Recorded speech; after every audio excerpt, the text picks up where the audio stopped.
Hello and welcome to Focus on Gaza. I'm Imran Gafta. Coming up on this week's program, Rain of Fire. Human Rights Watch accuses Israel of war crimes in its unlawful use of white phosphorus. Putting up a fight, survivors of the war in Gaza take legal action. And a mother burnt by white phosphorus tells her story.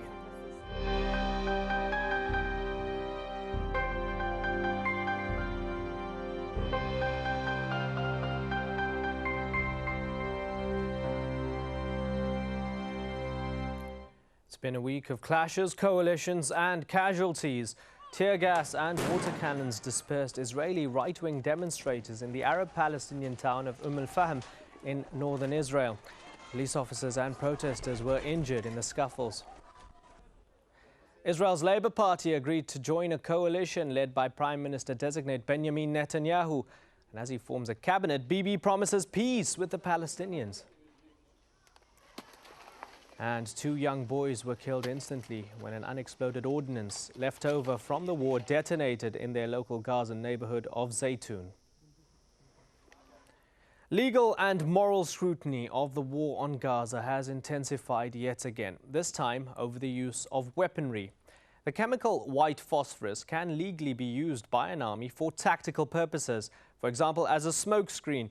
But the conditions of use are so strict that it is rarely a weapon of choice and can never be used where civilians are in range because it burns whole areas indiscriminately. So why is it manufactured in the first place? Mike Kirsch visits a town a world away from Gaza where the shells are made and shows a community there the brutal effects of their livelihood. Dang. Oh, that's bad. Ooh. This is in Gaza City. Oh, God. Those poor people. Americans in Pine Bluff, Arkansas view images they say they've never seen before of Gaza civilians burned by white phosphorus munitions fired by the Israeli military. Munitions manufactured here in their community at this U.S. Army arsenal. Well, you know, I never knew that they made weapons down here in Pine Bluff and they use them in Gaza, right? And that's wrong. You think most people know about that here? No, ain't nobody, you gotta go and look. They ain't seeing nothing like this. They ain't gonna show you what they don't want you to see. No, it's not on the media here. Maybe the information that gets filtered through the media here always gives it a pro U.S.-Israeli slant for sure. We brought the images to the office of Pine Bluff Mayor Carl Reedus Jr. He told us he didn't have time to look at them and for us to come back another time. Residents here say city leaders don't tell them much about what goes on with weapons produced at the arsenal. People that I know are just working there. They just work there and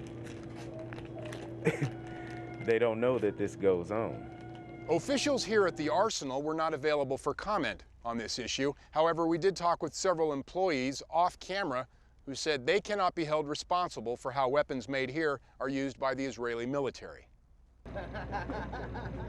Other arsenal workers we talked to didn't want to hear about white phosphorus victims in Gaza. Anybody here work over at the arsenal?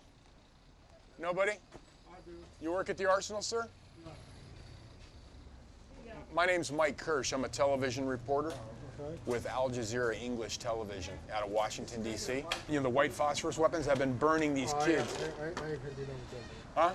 Can you look at these pictures? You work over at the arsenal? And white phosphorus, as you probably know, is a burning agent. And when it gets on the skin, as it has with civilians, it's burning the civilians over there. I mean, the community's supported by the arsenal, you know. I mean, half my family works out there. So, I mean, it's bad that it's happening, but I mean, like, I've got an uncle that's just doing his job, you know, and he works in the white phosphorus plant. Other folks here, like retired county judge Jack Jones, say Israel is only defending itself.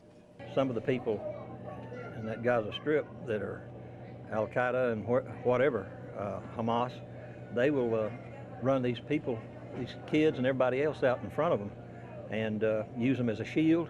Even they want pictures like this going around the world to try to get sympathy for them and their cause. college student Tara Jones says the weapons should simply not be produced. It makes me think that we shouldn't be making anything that would do that to people. I think that's ridiculous. Like, why would you want to hurt anybody like that? The arsenal has been in town for 40 years and is the largest employer around. When we caught up again with Mayor Carl Reedus Jr., he said the arsenal is a federal facility and what goes on there is a federal matter, not his responsibility. As for him looking at our images of white phosphorus victims from Gaza, he declined once again, saying it won't change things. Mike Kirsch, Al Jazeera, Pine Bluff, Arkansas. We appreciate you being in Pine Bluff.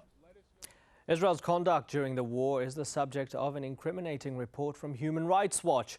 It states that the unlawful use of white phosphorus was neither incidental nor accidental and indicates the commission of war crimes. Well, we're now joined by Fred Abrams, who was on the ground in Gaza just after the Israeli army pulled out and co-authored the report. He's the senior emergencies researcher with Human Rights Watch. Thank you very much for joining us, Mr. Abrams. Most wouldn't have had the chance to read all 71 pages of your report. How convinced are you that Israel committed war crimes during the war on Gaza?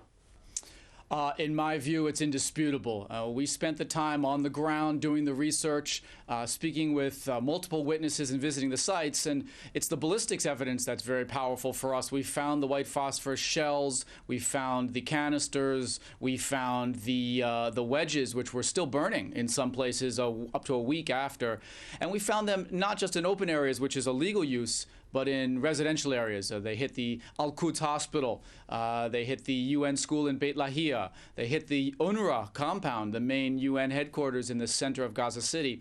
And what's very interesting is that there were no Israeli forces on the ground at that time. So using it for a smokescreen is very questionable to us if there were no troops there that needed protection. And so all of these reasons for us make it very strong. We believe in these cases war crimes were committed.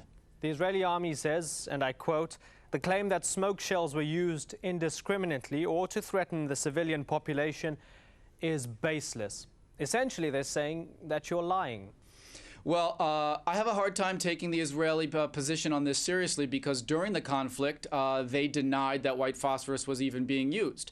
And then when faced with the facts, they retreated to say that all weapons they use are in compliance with international law.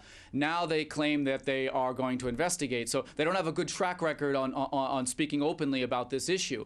The evidence is overwhelming. And what's very important to know is the military knew very well what white phosphorus can do. They've used it before in Lebanon, and they had an alternative. There are other smoke shells that do not have the same incendiary effect. So they could have used these less dangerous smoke munitions for the same military advantage without the same harm to civilians. When you have those alternatives and you fail to use them, for us, that all adds up to a criminal liability. And the report calls for accountability and international investigation. How is that going to happen? Because from what I was able to tally, Human Rights Watch has issued at least 24 reports condemning Israeli action in the occupied territories and in Lebanon since 1991. With that in mind, we haven't seen any accountability or change, have we?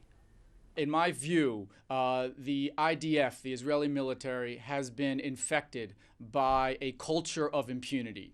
And we understand it will be very difficult to break that culture. That's why we want to see an international investigation. It should be from the United Nations. It should look at both sides, not just Israeli abuses, but also by Hamas and other groups. And they will hopefully lead us in the direction of some accountability. It's extremely important, specifically now because of the indictment against the Sudanese President al-Bashir. We have the danger of a selective justice here where there's so much attention and an indictment on that case, but inaction and impunity for these serious violations, these war crimes committed in Gaza.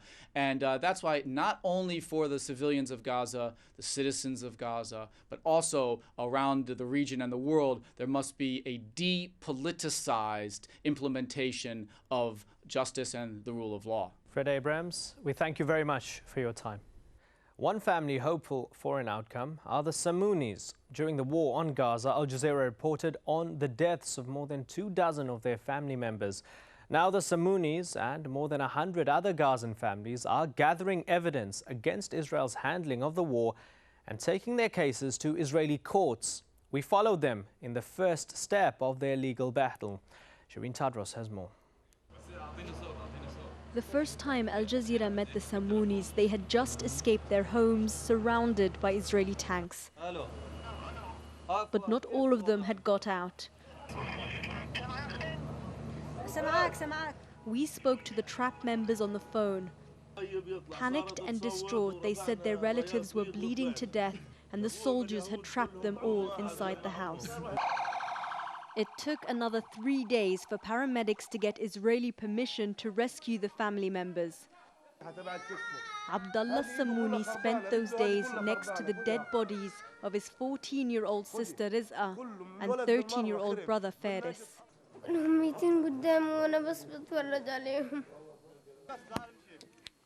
What we didn't know then was that 27 members of the extended Samouni family were killed by Israeli forces, who for 4 days shelled and bombarded their homes in Zaytun. Just in the last few minutes, we've seen a young girl and a young boy being dragged out from underneath the rubble. 2 months later, I went back to see Abdullah and his father Wa'il at a rented flat in Zaytun. They had just come back from Saudi Arabia, where Abdullah underwent several operations. His brother Muhammad was also badly hurt. But beyond the physical scars lie deeper ones no operation can fix. I asked Wa'il if seeing his kids experience this kind of trauma has pushed him to take action. I want all of my family who died and were injured to have their humanity respected. I won't give up my rights, and I won't forgive what they have done. We are peaceful farmers, not fighters. The Samouni case is being handled by lawyers at the Palestinian Center for Human Rights in Gaza City. They asked Wa'il for a meeting and we went with him to see how the case is going. The PCHR is representing more than 100 families with cases against Israel over its recent war on Gaza. Gathered evidence has been submitted to the Israeli courts and now it's a matter of waiting for their response. The lawyer explained to Wa'il it's going to be a long road. We need to look at our best options. First, we're going to try to go through the Israeli justice system. And if that fails, we will use national and international courts to get your rights.